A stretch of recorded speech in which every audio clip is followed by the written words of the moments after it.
Muscular dystrophy. ये ऐसी condition है जिसमें हमारा जो मसल्स का जो मास होता है, जो वेट होता है, जो लेंथ होती है मसल्स की, वो कम होने लगती है। उसका जो मास होता है वो कम होने लगता है और मसल्स जो हैं वो कमज़ोर हो जाती हैं, श्रिंक हो जाती हैं।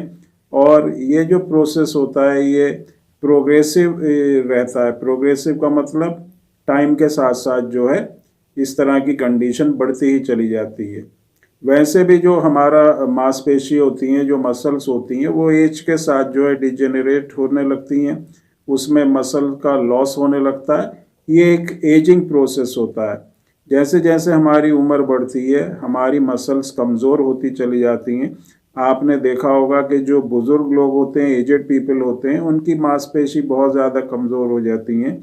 और जब ज़्यादा उम्र हो जाती है तो उसमें देखा गया है कि उनको चलने में, बैठ के उठने में या दूसरी मूवमेंट करने में भी परेशानी होती है। उनका जो पॉस्चर होता है वो चेंज हो जाता है। सीधे चलने में उनको परेशानी होती है, वो झुक के चलने लगते हैं, हाथ पैर उनके कांपने लगते हैं और बहुत ज़्यादा वीकनेस होती है। तो इसी एक जो कंडीशन होती है, इसी को जो है डीजेनरेशन ऑफ मसल कहते हैं या मसल वेस्टिंग कहते हैं। तो ये तो एक नेचुरल प्रोसेस हो गया जिसमें एज के साथ साथ इस तरह की कंडीशन होती है। लेकिन अगर इसी तरह की कंडीशन छोटे बच्चों में या जवान लोगों में होती है तो इसको हम एक नेचुरल प्रोसेस नहीं कहेंगे, इसको हम एक बीमारी कहेंगे। और ये बीमारी होती है हमारे मसल से रिलेटेड, जिसको हम मस्कुलर एट्रोफी या मस्कुलर डिस्ट्रॉफी कहते हैं।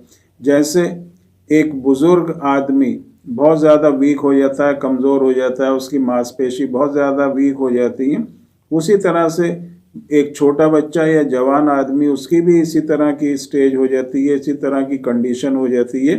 क्योंकि मस्कुलर डिस्ट्रॉफी में क्या होता है कि जो मांसपेशी होती हैं वो इतनी कमज़ोर हो जाती हैं कि जो हम कोई भी अगर हम काम करेंगे, मूवमेंट करेंगे, वो मूवमेंट या वो काम हम नहीं कर पाएंगे। मसल्स श्रिंक होने लगेंगी, मसल्स बहुत ज़्यादा कमज़ोर होने लगेंगी और मसल्स इतनी कमज़ोर होंगी कि हम बैठ के उठने में हमें परेशानी होगी, चलने में परेशानी होगी। और जो मास होता है मसल्स का, जो वेट होता है, वो बहुत ज़्यादा कम हो जाता है। जो बुज़ुर्ग लोगों में हम अपनी पूरी लाइफ में, जैसे एक बच्चे से बड़ा होकर के जवान होता है, फिर एक बुज़ुर्ग उसमें तब्दील हो जाता है। तो इस नेचुरल प्रोसेस में भी 20 से 40% हम अपने मसल का जो मास होता है उसको लूज़ कर देते हैं या उसकी हमारे बॉडी में कमी हो जाती है। इसी की वजह से जो है मांसपेशी में कमज़ोरी आती है। और जब यही चीज़ जो है जो यंग पीपल होते हैं या जो बच्चे होते हैं उनमें होने लगती है तो ये फिर एक बीमारी होती है। और इस बीमारी में जैसे मैंने बताया, इसी को मस्कुलर डिस्ट्रॉफी कहते हैं। मांसपेशी का बहुत ज़्यादा कमज़ोर हो जाना, मांसपेशी का सिकुड़ जाना और मांसपेशी का श्रिंक हो जाना, यही जो कंडीशन होती है मस्कुलर डिस्ट्रॉफी में होती है। अब जो मस्कुलर डिस्ट्रॉफी क्योंकि एक डिसऑर्डर है, एक बीमारी है, तो इसका भी कॉज होता है। इसका जो कॉज होता है वो जीन, क्योंकि इसको जेनेटिक प्रॉब्लम माना जाता है। इसको माना जाता है कि हमारे जो जीन में जो डिस्ट्रोफिन जीन होती है और जो प्रोटीन बनाती है, जिसको हम डिस्ट्रोफिन प्रोटीन कहते हैं, उसमें किसी तरह का अगर कोई चेंज होता है तो उसी से ये बीमारी होती है। जो बुज़ुर्ग लोगों में एक कमज़ोरी होती है वही जवान में या एक बच्चे में हो जाती है और इस तरह की कंडीशन उसमें हो जाती है। मांसपेशी इतनी कमज़ोर होती हैं कि वो बच्चा जो है, जो एक नॉर्मल बच्चा भाग सकता है, खेल सकता है, कूद सकता है और अपनी जो एक्टिविटी होती है उसको कर सकता है, लेकिन जिसको मस्कुलर डिस्ट्रॉफी होती है वो इस तरह का कोई भी काम नहीं कर सकता।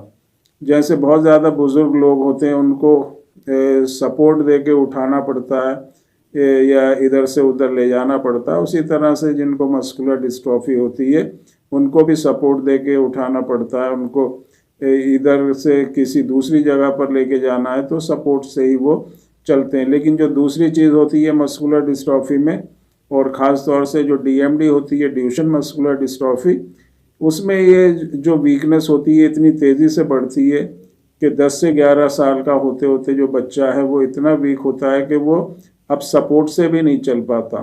सपोर्ट अगर आप उसको देंगे तो उससे भी उसको चलना मुश्किल हो जाता है। एक तरह से पूरा वो बेड के ऊपर आ जाता है, व्हील चेयर के ऊपर आ जाता है, तो कंडीशन जो है बहुत ही ख़राब हो जाती है। तो इस चीज़ को हमें ध्यान में रखना है कि हम अपनी कंडीशन इस फॉर्म में ना लेके आएँ जिनको मस्कुलर डिस्ट्रॉफी है। कंडीशन को स्टेबल बना के रखना है, उसको आगे बढ़ने नहीं देना है। सबसे बड़ी जो चीज़ है हमारी जिसको मस्कुलर डिस्ट्रॉफी है, वो अपनी कंडीशन को स्टेबल रखें, कमज़ोरी को बढ़ने ना दें। और इसी को हम कर सकते हैं बहुत आसानी से होम्योपैथिक मेडिसिन से। इन मेडिसिन को जो यूज़ करते हैं उनको बहुत अच्छे रिजल्ट इन मेडिसिन से मिलते हैं, और उनकी जो कमज़ोरी होती है, वीकनेस होती है, उसकी प्रोग्रेस रुकती है, मसल्स में स्ट्रेंथ आती है, और मसल्स में रिपेयर होता है, और मसल्स रिवाइव होती हैं, एक्टिवेट होती हैं, और एक कंडीशन नॉर्मल कंडीशन बनती है।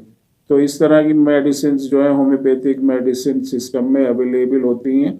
तो आप अगर किसी को भी मस्कुलर डिस्ट्रॉफी है, मस्कुलर एट्रोफी है, किसी भी तरह की मस्कुलर डिस्ट्रॉफी है, तो आप जो है व्हाट्सएप नंबर पे जो कि डिस्क्रिप्शन बॉक्स में दिया गया है उस पर एक बार कांटेक्ट आप ज़रूर करें।